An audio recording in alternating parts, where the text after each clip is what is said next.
Inako ni Jesucristo ang sakit ng mga tao upang matubos niya tayo.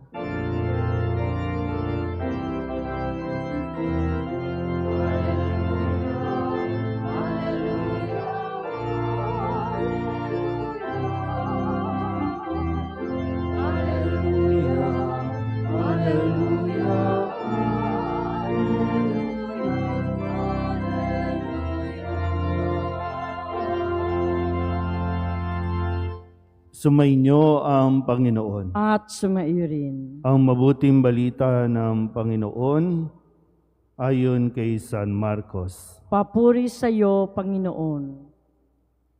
Noong panahong iyon, muling tumawid si Jesus sa ibayo ng lawa ng Galilea, nakasakay sa bangka. Nasa baybay pa siya ng lawa, ay pinagkalipumpunan na siya ng maraming tao. Dumating ang isang lalaking nagngangalang Jairo, isang tagapamahala ng sinagoga. Pagkakita kay Jesus, siya'y nagpatira pa sa kanyang paanan at ang samo. Agaw buhay po ang anak kong dalagita. Kung maaari, sumama kayo sa akin at ipatong ninyo sa kanya ang inyong kamay upang siya'y gumaling at mabuhay. Sumama naman si Jesus at sinundan siya ng napakaraming taong nagsisiksikan, ano pat halos maipit na siya.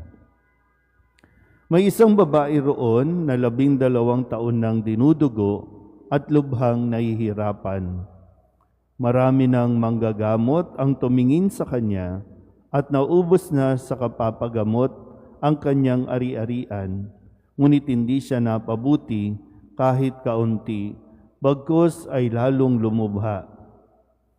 Narinig niya ang sinasabi ng mga tao tungkol kay Jesus, kaya't nakipagsiksikan siya hanggang sa makalapit sa likuran ni Jesus at hinipo niya ang damit nito, sapagkat sinabi niya sa sarili, mahipo ko lang ang kanyang damit ay gagaling na ako.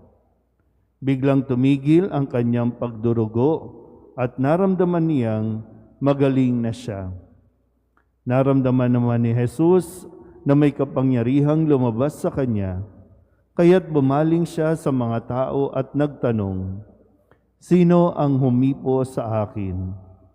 Sumagot ang kanyang mga alagad, nakikita po ninyong nagsisiksikan ang napakaraming tao, bakit itinatanong ninyo kung sino ang humipo sa inyo? Subalit patuloy na lumingalinga sa Jesus. Hinahanap ang humipo sa kanya. Palibhasa'y alam ng babae ang nangyari. Siya'y nanginginig sa takot na lumapit kay Jesus. Nagpatira pa at ipinagtapat ang buong katotohanan. Sinabi sa kanya ni Jesus, anak, pinagaling ka ng iyong pananalig sa akin.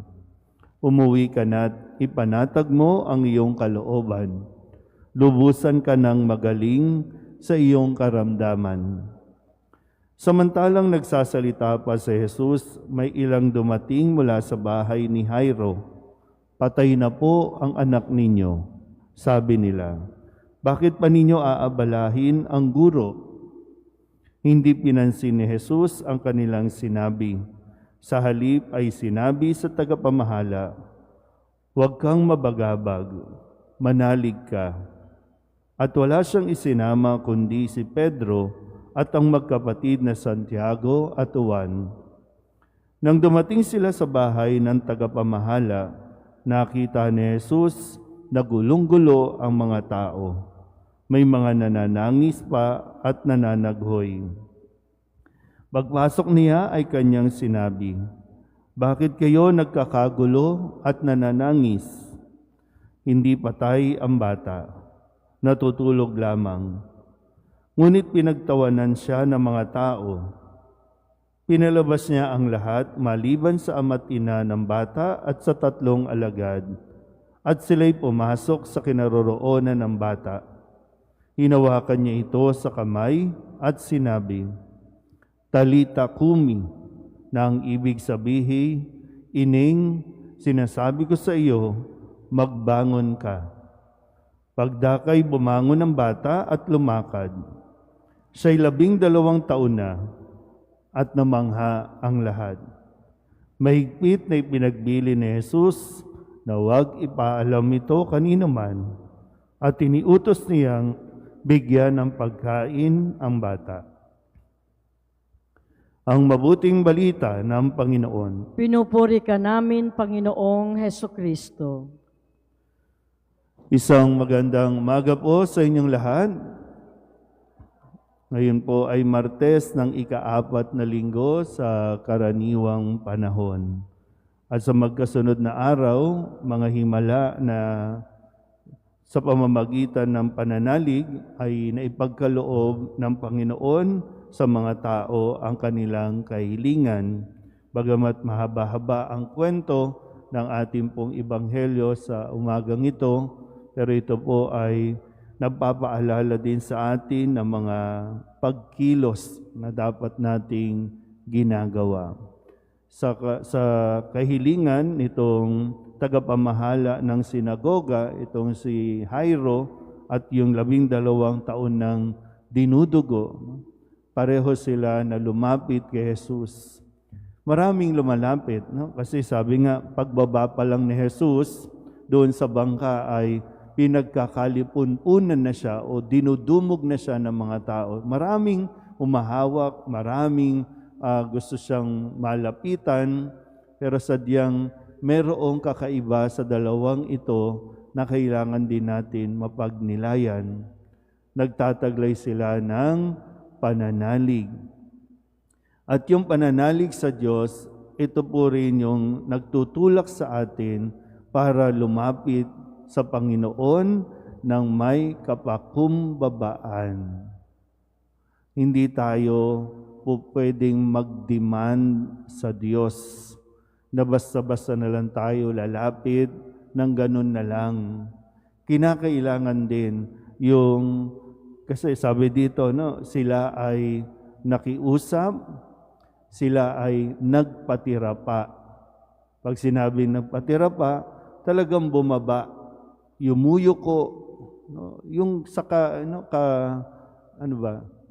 yung bang, kung ano man ang status mo sa buhay, hindi natin pwede itong gamitin para tayo pakinggan ng Panginoon. Wala ito sa status. Wala ito sa kung ikaw ba yung pangulo, ikaw ba yung coordinator, ikaw ba yung pinakamayaman, ikaw ba yung may posisyon, o ikaw ba yung may pera. Hindi ito ang tinitingnan ng Diyos para pakinggan ka niya o ipagkaloob niya ang iyong kahilingan. Ang tinitingnan niya ay yung kung ang isang tao dahil sa kanyang pananalig ay matututong magpakumbaba, lumapit sa kanya at ibaba ang ating mga sarili.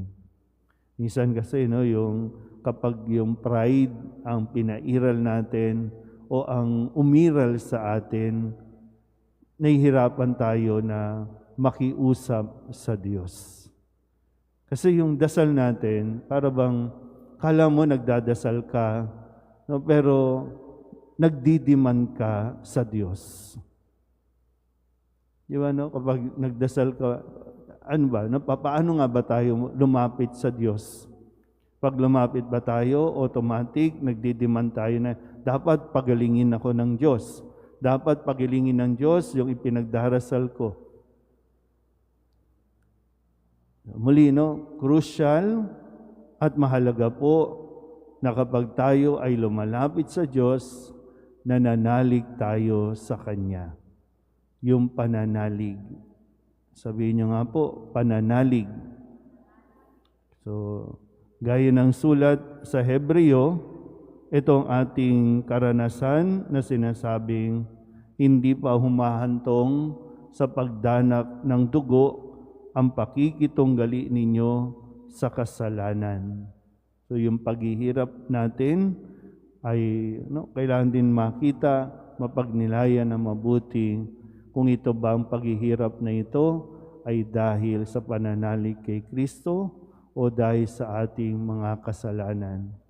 Ang pagmamataas, ang kayabangan, sa Ingles, yung pride ay isang malaking kasalanan. Kaya matutunawa tayo na magpakumbaba, makiusap, kung kinakailangan magpatira pa sa harapan ng Diyos, gawin natin ng may pananalig. Amen.